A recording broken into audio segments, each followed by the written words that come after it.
Lawson led the way, with Gant and his lantern following, and Rooster right behind with his rifle. Lawson had the sensation that the rifle was trained at his back most of the way. As they got up alongside the engine, Lawson looked back to Rooster. I'm drawing a pistol. He smoothly drew the Colt with the grip of yellowed bone. 6 silver slugs would finish off 6 members of the Dark Society, if he was lucky. They walked along the track into the wind and snow.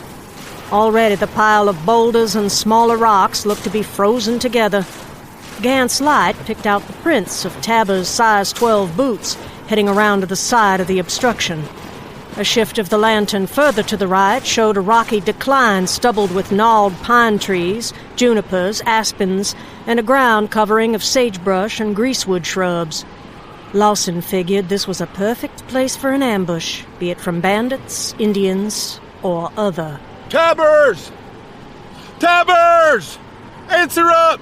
Mr. Tabberson! Where are you?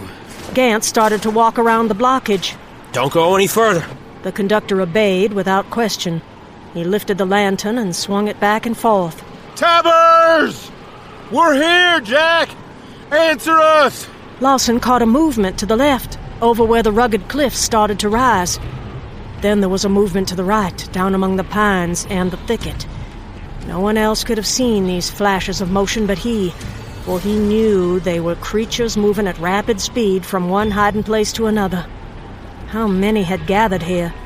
His senses told him 40, 50 or more, and not all were of human shape. Help! Help! Help! Help! It was coming from further down the embankment, in amid the underbrush. Help!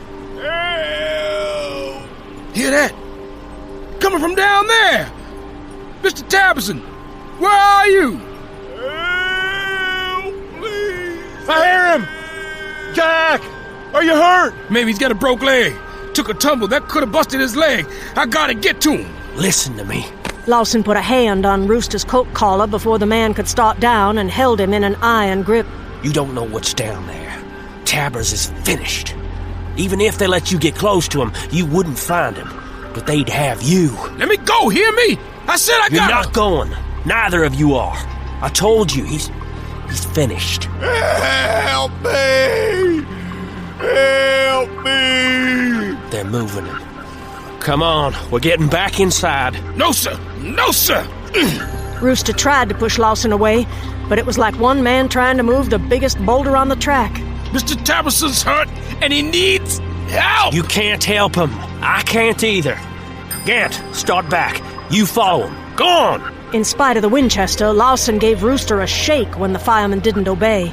I'll carry you if I have to, or I'll knock the hell out of you first. Move! Help! Jesus, help me! The Winchester's barrel went up under Lawson's throat. Rooster's face was right up in the vampire's, and if he saw anything fearsome at close range to that visage, he did not flinch. I'll move, Mr. Alabama. For now, I won't pull this trigger. But when we get inside there, I don't care where you're from, who you fought for, or what the damn hell you are. You're gonna tell everybody straight what you know to be true about this. Are you hearing me? I am.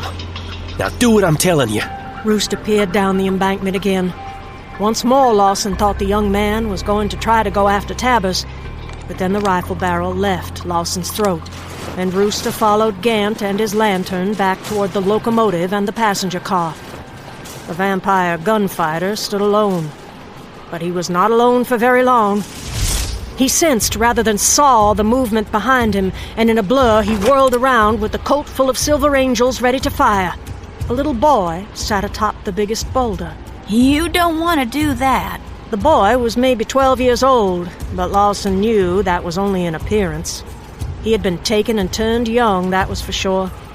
The boy wore a white shirt with a ruffled collar and ruffles down the front. At least, it had been white once, before it had become matted with dried blood. He wore gray short pants and cream-colored leggings with old-fashioned buckled shoes. Above the pallid and grinning face, the mass of curly, tousled hair was straw-colored, and the boy's eyes were light. Except now they held centers of crimson, and they were aimed at Trevor Lawson with not only malicious intent, but a touch of true merriment.